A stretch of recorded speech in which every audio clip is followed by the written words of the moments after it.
were just speaking with author John Land. I really recommend his books. You're listening to Stribling's New York on WOR AM Radio 710 on your digital dial, iHeartMedia.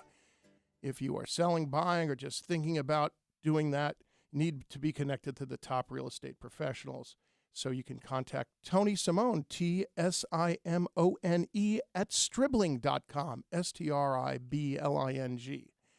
Talking about real estate, we have the top expert on mortgages joining us, Melissa Cohn.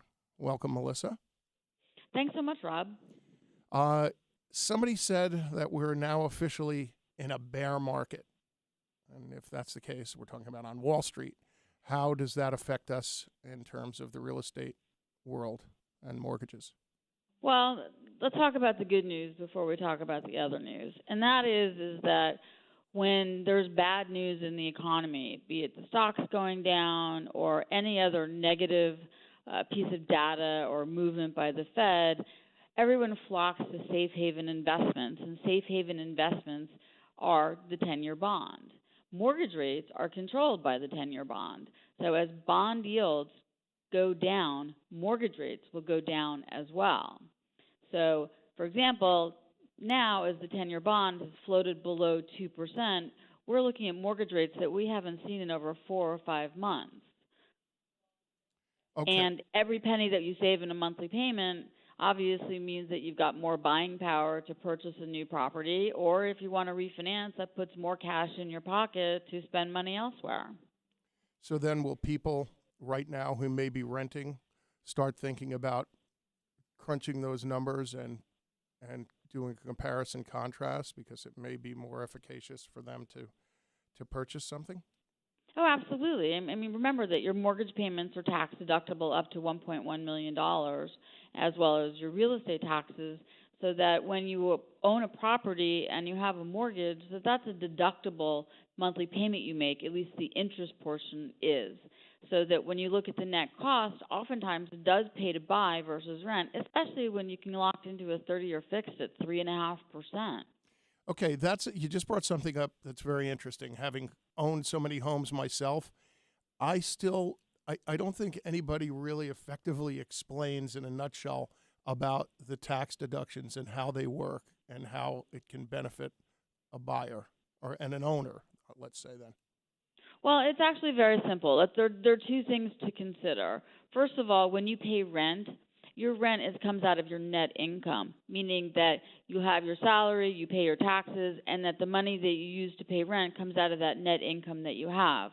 When you have a mortgage, the monthly payment is really considered to come from the gross income because the interest portion of a mortgage, and in the beginning, especially say the first 5 or 10 years, the monthly payment is primarily interest, and therefore that whole portion is tax deductible to you on your tax return, and the net cost of that mortgage is much less than the actual gross payment.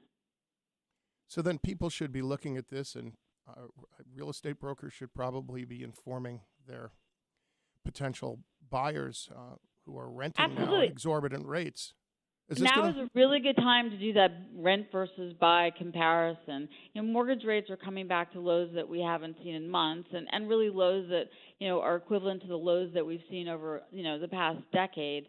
And knowing that you can lock into a fixed rate mortgage and that your monthly payment will not increase also gives you more protection and security. Remember that if you rent and you rent on a 2-year lease, that every 2 years you're subject to increases in your rent. Okay, I have another question too. To change gears a little bit, I've had some questions recently. People have been talking about bridge loans and because this is a big concern in New York City.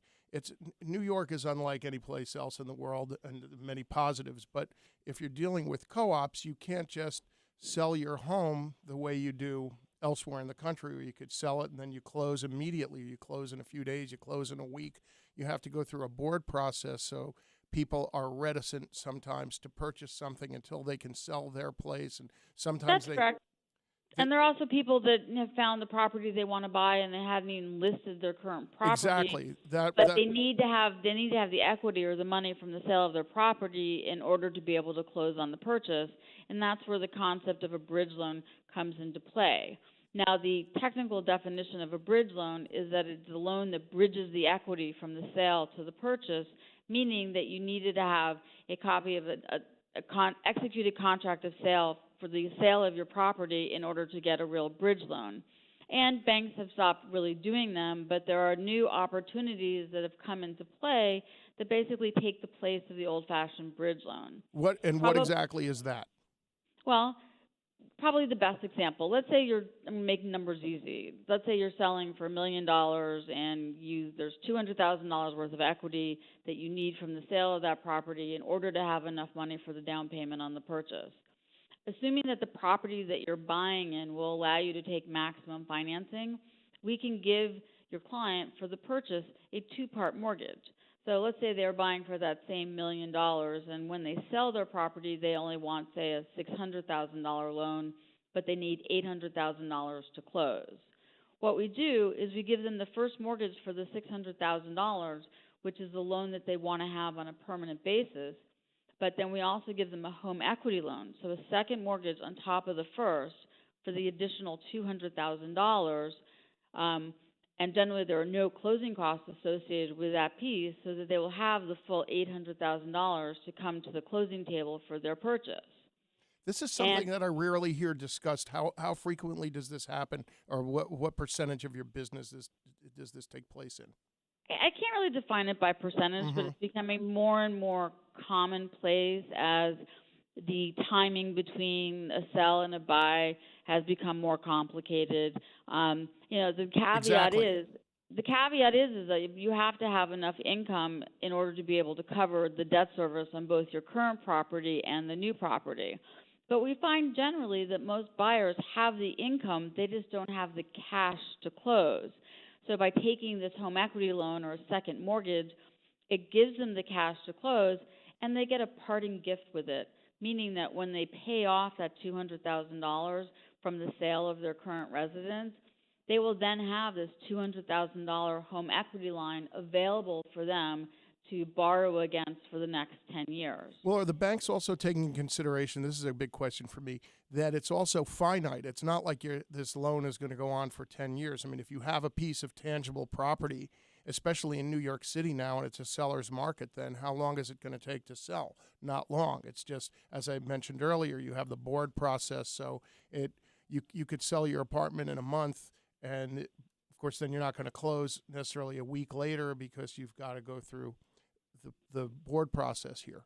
Right, but since traditional bridge loans are not available, which is a loan that's just against the equity, the home equity loan, the second mortgage, becomes the alternative, and technically it's a 30-year loan. It's interest only for the first 10 years, so that when you pay it down, you never have to use it again. But it's there as a cushion. So got it.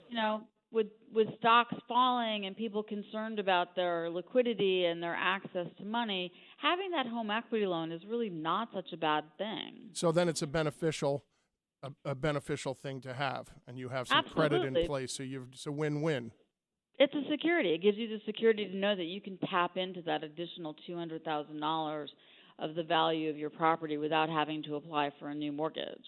Well, this has been really helpful. I really appreciate your advice and all of the information that you have.